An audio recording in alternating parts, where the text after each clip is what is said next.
बिस्मिल्लाहिर्रहमानिर्रहीम। अस्सलाम वालेकुम। कैसे हैं आप? मैं हूँ ताहिरा और आप मेरे यूट्यूब चैनल देख रहे हैं ताहिरा ऑफिशियल। आज मैं जिस टॉपिक पे बात करने जा रही हूँ वो है फैसलाबाद का वाक़या है। और वहाँ पे एक आदमी जिसकी बीवी नहीं थी और वो कोई 20-30 हज़ार की 50 हज़ार की नौकरी करता होगा, या शायद इससे भी कम। आई थिंक मुझे इसका कोई आइडिया नहीं है। और मेरा बात करने का मकसद ये है कि उसकी 2 बेटियां, उसके घर के हालात ऐसे, कोई किराए के घर में रह रहा है और उसने 1-2 दिन पहले उसने खुदकुशी की है। उसने अपनी बेटियों को ज़िबा किया है, फिर उसने खुदकुशी की है। शायद उसके ऊपर कोई कर्जा, कोई 1-1.5 लाख का उसके ऊपर कोई कर्जा होगा। मुल्क के क्या हालात हैं। आप सोच रहे कि मैं बात करी, सोच रही हूँ।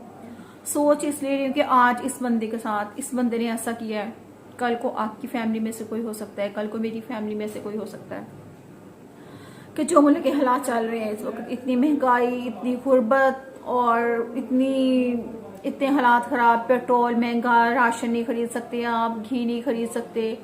अब एक बंदा दिहाड़ी 5,000 रुपया दिहाड़ी करता है, वो 500 का कहाँ से घी खरीद लेगा, 600 का कहाँ से घी खरीद लेगा, दूध कहाँ से खरीद लेगा, वो घर का रेंट कहाँ से देगा, बिजली के बिल इतने यूनिट बढ़ गए हैं कि वो कहाँ से सब अफोर्ड करेगा आदमी। तो अब मुल्क में तो यही हो रहा है, अब लोग खुदकुशियाँ कर रहे हैं और लोगों ने क्या करना है। अब उस बंदे ने 2 बेटियां अपनी ज़िबा कर दी हैं।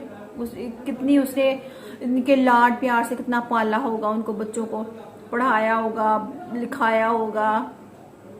कितना मुश्किल था उस बंदे के लिए वक्त, उसके अपनी बच्चियों को ज़िबा कर दिया, फिर उसने खुदकुशी कर ली। फिर उसने ये कहा कि मेरा जितना भी सामान है वो किसी वेलफेयर को दिया जाए। तो सलाम है उस बंदे को कि उसने इतना कुछ उसकी लाइफ में हो गया, इतना कुछ उसने करके भी उसने कहा कि मेरा ये मतलब कि ये सारा सामान किसी वेलफेयर को दे दिया जाए।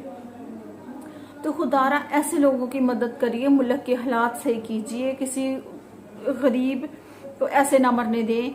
मुल्क में क्या है, किसको हर घर की कहानी किसको कहे जाके बंदा, किसको मतलब कि वो किसको समझ नहीं आती कि कौन है दुनिया में सॉरी कौन है मुल्क में जिसको बंदा कहे जाके कि नहीं भाई मेरे घर में रोटी नहीं है, मेरे घर में खाना नहीं है, मेरे पास जॉब नहीं है, मेरे घर में बिजली का बिल अदा करने के पैसे नहीं है, मेरे पास किराया देने के लिए नहीं है, रेंट के घर में रह रहा हूँ। तो कहाँ जाए हम लोग, किससे कहें अपनी फरियाद, किसको बताएं जाके। हाँ, अमीर तो लोग हैं, उनको नहीं फर्क पड़ता कि वो 1 रुपए की चीज खरीदें या 1,000 की खरीदें, फर्क तो पड़ता है भाई हम गरीबों को। मैं भी कोई इतनी लैंडलॉर्ड नहीं हूँ, मैं भी किराए के घर में रहती हूँ, मेरे भी अपने मसले मसाइल हैं। ऐसे हर फैमिली के अपने मसले मसाइल हैं। हर बंदा मीडिया पे आके नहीं अपने मसले मसाइल बता सकता, मैं नहीं बता सकती। फैमिली में बड़े लोग हैं, सब ठीक ठाक फैमिली में से बिलोंग करते हैं। मेरा कहने का मतलब कि एक फैमिली में से कोई एक बंदा तो अमीर होगा ना, सारे गरीब तो नहीं होंगे ने। तो क्या वो अमीर बंदा आपके ख्याल में किसी गरीब की हेल्प करेगा, किसी गरीब की मदद करेगा? नहीं करेगा।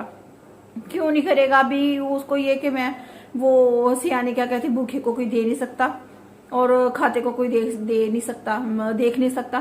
तो यही हमारे मुल्क के हालात चल रहे हैं। तो खुदारा ऐसे लोगों की मदद करें जाके। वो सफेद पोश बंदा है, वो नहीं, उसको नहीं था कि मैं किसी के आगे हाथ फैलाऊं, मैं किसी के आगे अपनी भीख मांगू।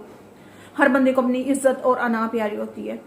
तो उसको लगा कि वो अगर वो खुदकुशी कर ली, उसको उस वक्त सही लगा कि उसने खुदकुशी की है, लेकिन सही मायनों में खुदकुशी भी हराम है। अल्लाह ताला की दी हुई जिंदगी को आप क्यों खत्म करें? आप कौन होते हैं खत्म करने वाले? अल्लाह ताला की दी हुई जिंदगी को। हाँ, अगर आपकी किस्मत में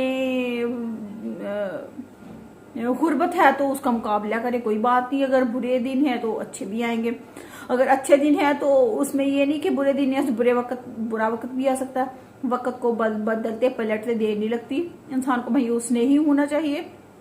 मेरा वीडियो बनाने का मकसद ये कि कितनी गुर्बत है, कितनी जाहलियत है, आप कह सकते हैं, इस मुल्क में है कि लोग खुदकुशियां कर रहे हैं, मर रहे हैं, कोई पूछने वाला नहीं है, कोई बताने वाला नहीं है, कोई मदद करने वाला नहीं है। एक बंदा महीने का 20,000 कमाता है, 30,000 कमाता है, वो रेंट दे, बिजली के बिल दे, गैस के बिल दे, अपने बच्चे के स्कूल के अखराजात पूरे करे, घर का राशन पूरा करे, वो अपना पेट्रोल पूरा करे, किधर जाए? अवाम किधर जाए? गरीब बंदा किधर जाए? अमीर तो अमीर से होता जा रहा है, अमीर को नहीं फर्क पड़ता कि चीज 1 रुपए की 50 रुपए की है, तो गरीब तो मरता तो गरीब है, तो गरीब हम जैसी अवाम, हम जैसे लोग कहाँ जाए? यूटिलिटी स्टोर पे चले जाए, वहां पे आपको क्या हालात नजर आ रहे हैं। तो एक बंदा, एक 3 जाने, 3 जाने चली गई हैं, 3 जाने बहुत कीमती थी उस बंदे के लिए, हम फैमिली के लिए, हमारे माँ बाप, बहन भाई सब है, लेकिन जो चला गया है उसका तो कुछ नहीं है। वो चला गया, बंदा मर गया, अब उसकी कहानी खत्म नहीं हुई। उसकी कहानी एक नया जन्म लिया। जन्म ये लिया कि गुर्बत से तंग आके एक बंदे ने खुदकुशी कर ली। गुर्बत से तंग आके उसने अपनी बेटियों को उसने ज़िबा कर दिया। गुर्बत से तंग आके उसके दिल में ये ख्याल आया कि क्यों ना मैं इनको मार दूं, खुद भी मर जाऊं। तो हमारे मुल्क में है क्या? हमारा मुल्क हमें क्या दे रहा है? कुछ भी नहीं दे रहा है। तो ना कोई गरीबों के लिए, अमीरों के लिए तो सारा कुछ है, ना कोई गरीब की सुनता है, ना कोई गरीब के लिए उठता है, ना कोई गरीब के लिए लड़ता है, ना कोई गरीब के लिए बोलता है। दिल में तो बहुत कुछ है। तो मेरा तो खुद जी चाह रहा है कि मैं खुद रहूं और चीख चीख के बोलूं कि कहाँ है ये हमारे हुक्मरान, और कहाँ है ये हमारा मीडिया, कहाँ है ये लोग जो किसी की आवाज नहीं सुनती, किसी गरीब की आवाज नहीं सुनती। अगर आवाज सुनती है तो बस जस्ट अपने चैनल की पब्लिसिटी करते हैं, बातें करते हैं, दे कुछ भी नहीं सकता। अब सिंध में, राजस्थान में, राजनपुर में, सॉरी, कितना सैलाब आया, कितने लोग मर गए, कितने घर तबाह हो गए, तो किसी ने हेल्प की। हाँ, अमदाद आती हैं लोग, बाहर से लोग अमदाद बेचते हैं, तो क्या आपका क्या ख्याल है? अमदाद उन लोगों को मिलती है? अमदाद उन लोगों को नहीं मिलती। अमदाद तो वो लोग जो बड़े मगरमच्छ बैठे वो ही खा जाते हैं। गरीबों को क्या मिलना? गरीबों को तो सिर्फ जलालत, हाँ कोई 1 तोड़ा, आधा तोड़ा कोई गंदम का देगा या आटे का देगा, कह देगा जी हमने अमदाद दे दी है। तो मेरा कहने का मतलब, इतना सब कुछ कहने का मतलब मेरा ये है कि प्लीज, किसी गरीब का हमसाया है, आपके आसपास में कोई पोस पड़ोस है, इंसान पूछता है इंसानियत के नाते, तो इंसान इतना तो कर सकता है। मेरा बहुत दिल दुख रहा था, बहुत मुझे हो रहा था। तो अभी मैंने वीडियो देखी तो मैंने कहा चले मैं एक छोटी सी वीडियो बना के आप लोगों के साथ शेयर करती हूँ।